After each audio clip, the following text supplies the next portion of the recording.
Hi everyone, my name is Roland Dupre and I'm with East Hartford Public Library, and this video will show you what to do with the toy theater kit that we've prepared for you.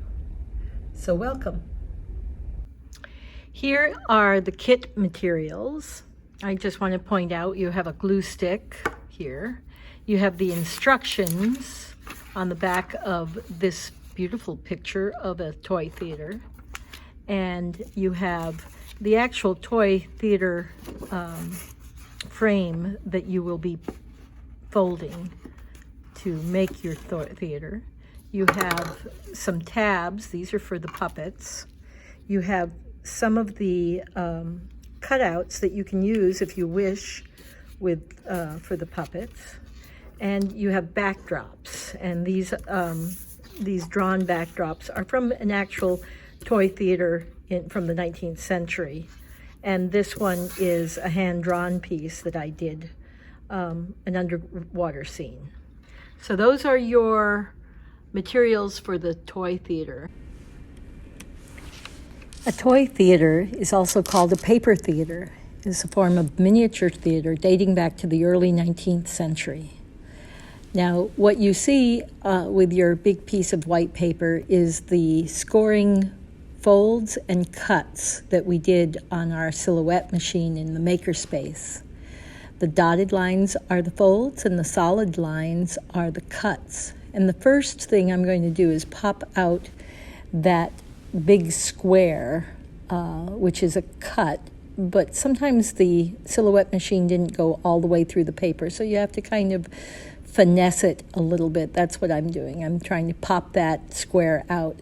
That square is called a proscenium arch.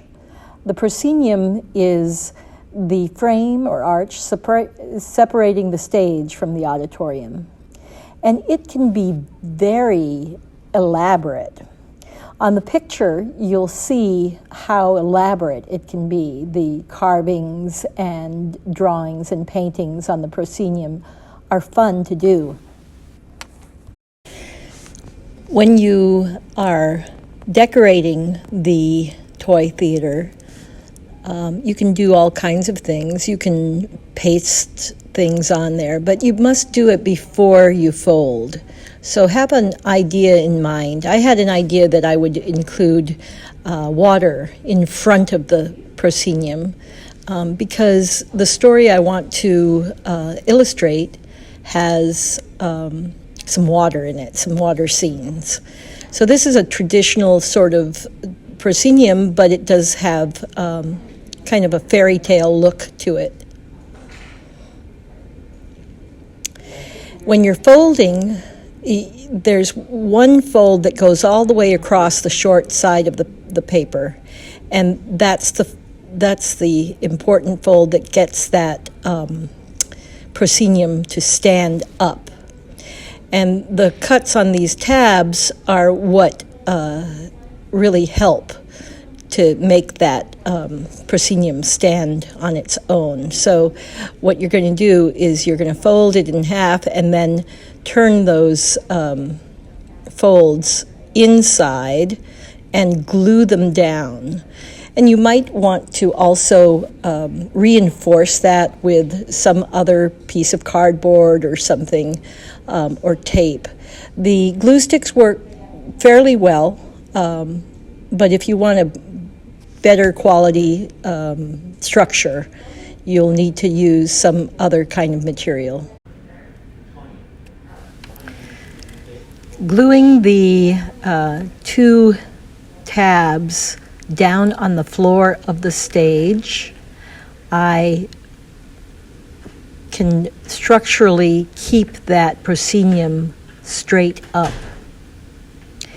And the backdrops will sit in a boxed enclosure, which you can see I'm folding and gluing together here.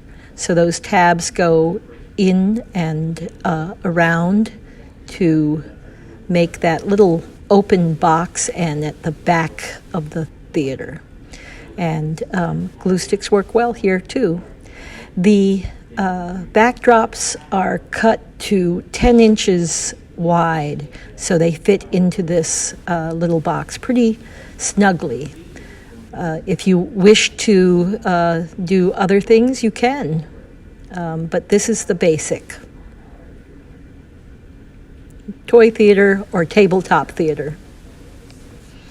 Visit our next video where we make the puppets or figures for the theater.